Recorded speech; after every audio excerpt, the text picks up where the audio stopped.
Halo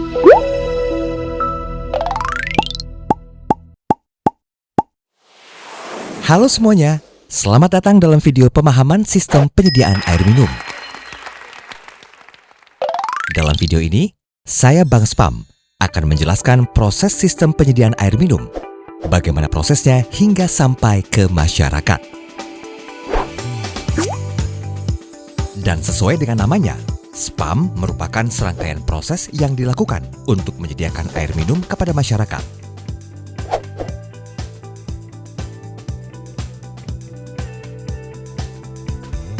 Sebelum masuk ke prosesnya, kalian harus tahu kalau Spam itu terdiri dari 5 komponen dan menjadi kesatuan dalam proses penyediaan air.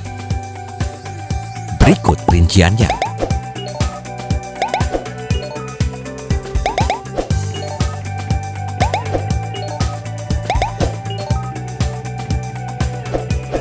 Pertama, komponen air baku, yaitu jenis sumber air dan sarana pengambilan yang akan digunakan.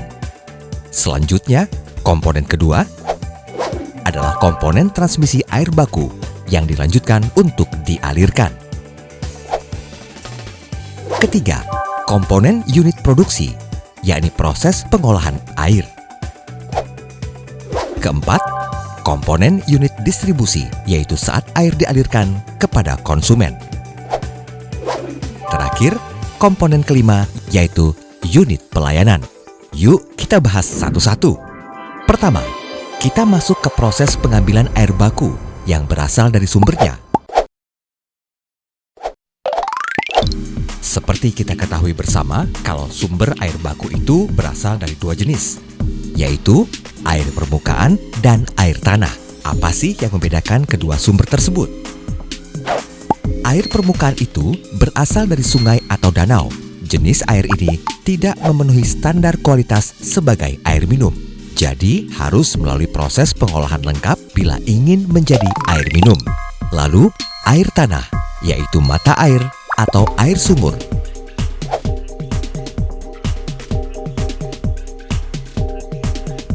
Jika air tanah mengandung besi atau mangan melebihi ketentuan yang berlaku, maka salah satu cara mengurangi kadarnya adalah dengan menggunakan proses aerasi. Proses aerasi adalah proses penambahan oksigen ke dalam air. Lalu membutuhkan pembubuhan disinfektan untuk mencegah kontaminasi bakteri dan mikroba pada air.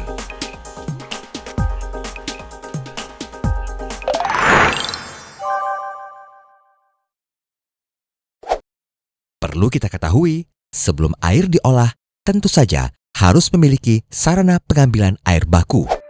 Sarana pengambilannya bergantung dari sumber airnya. 1. Jadi, bila sumber air bakunya adalah permukaan air, maka bangunan pengambilan air yang digunakan adalah intake. 2. Tapi jika sumber air bakunya adalah air tanah, maka bangunan penangkap air yang digunakan adalah brown capturing. Setelah air baku diolah di sarana tersebut, prosesnya berlanjut ke komponen transmisi air baku. Nantinya dialirkan ke unit produksi. Ini adalah proses mengalirkan air ke tempat pengolahan melalui jaringan perpipaan transmisi.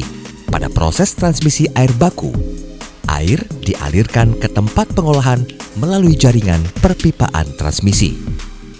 Tahapan ini menandakan air baku masuk dalam pengolahan lengkap. Bila sudah di tahap produksi, artinya air baku akan diolah menjadi air minum melalui serangkaian proses untuk memenuhi standar baku mutu air minum yang sesuai dengan Permenkes nomor 492 tahun 2010. Ketiga, masuk proses komponen unit produksi. Prosesnya dilakukan sesuai standar secara kimia, fisika, biologi, dan bakteriologis. Tapi, perlu diketahui juga, ada juga proses pengolahan yang tidak lengkap. Jadi hanya terdiri dari 1 atau 2 pengolahan unit saja. Misalnya, hanya pengolahan fisik saja. Berikut tahapan-tahapan proses pengolahan air baku. Tahap pertama, dimulai dengan koagulasi, yaitu proses pembubuhan bahan kimia yang disebut koagulan ke dalam air baku dengan pengadukan cepat untuk menghasilkan partikel yang lebih besar atau disebut flock.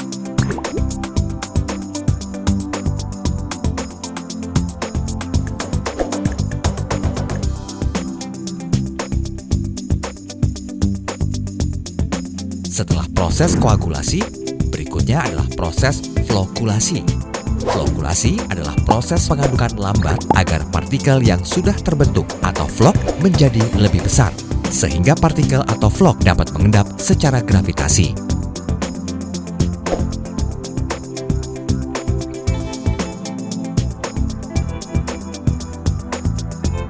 Kemudian setelah proses flokulasi, partikel flock diendapkan pada unit sedimentasi.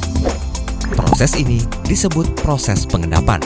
Endapan yang terbentuk atau biasa disebut lumpur bisa merusak lingkungan jika dibuang begitu saja. Karena itu, lumpur ini harus melalui proses pengentalan, lalu stabilisasi untuk mengurangi senyawa dalam lumpur dan dipisahkan dengan air yang masih terkandung di dalam lumpur. Proses berikutnya adalah filtrasi, yaitu menyaring partikel atau flock yang tidak dapat mengendap di proses sedimentasi. Filter menggunakan beberapa media, antara lain kerikil dan pasir.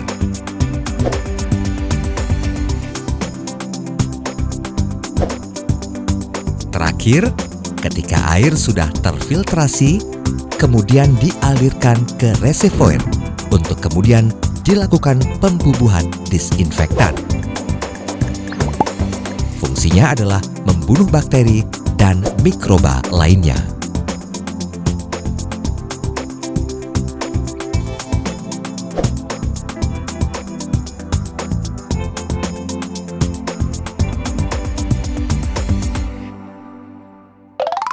Nah, lengkap sudah proses unit produksinya.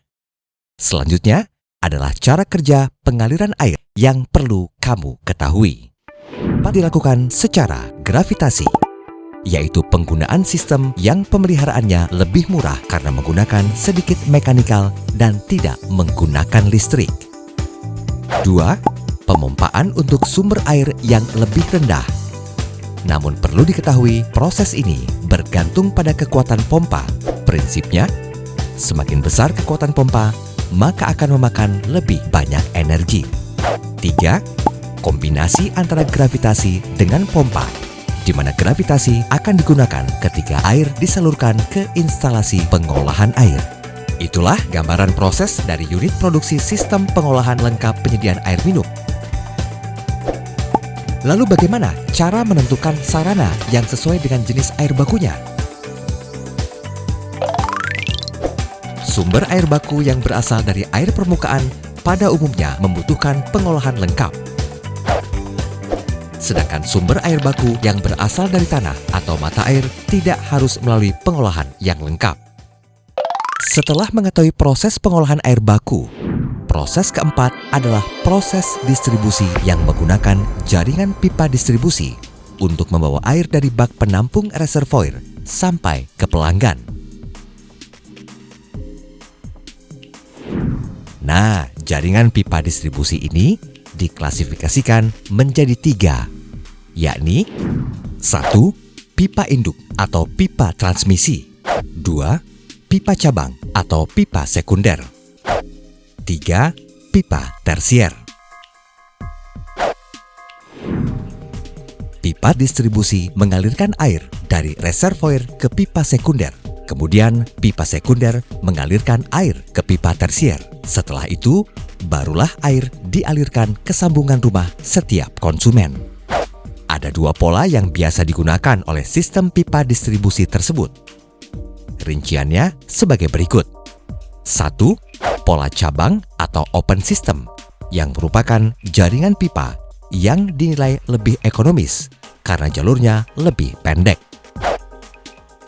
2. Pola grid, merupakan jaringan pipa yang paling banyak digunakan, tapi nilainya lebih mahal sebab membutuhkan pipa dan sambungan yang lebih banyak. Meski mahal, namun punya keunggulan karena tidak ada air yang akan stagnan atau mampet. Komponen terakhir yaitu unit pelayanan. Kita tentu penasaran bagaimana air yang telah diolah bisa sampai ke rumah-rumah. Di Indonesia, umumnya Pelayanan spam dilakukan secara individual dengan menggunakan sambungan rumah atau SR dan komunal lewat penggunaan tangki air atau hidran umum dan master meter. Barulah air akan sampai ke rumah pelanggan.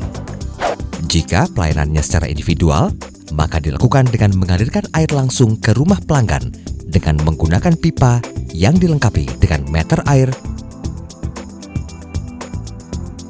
Tapi jika pelayanannya secara komunal, melalui tangki air atau hidran umum, maka air ditampung menggunakan tangki dan masyarakat mengambil air dari tangki tersebut atau dialirkan melalui master meter. Selanjutnya, masyarakat secara mandiri mengelola air tersebut. Demikian proses sistem penyediaan air minum secara lengkap sampai masyarakat bisa menikmatinya. Semoga bermanfaat ya. Sampai ketemu video berikutnya yang akan membahas mengenai pembiayaan investasi pembangunan sistem penyediaan air minum, pembiayaan operasi, dan pemeliharaan spam.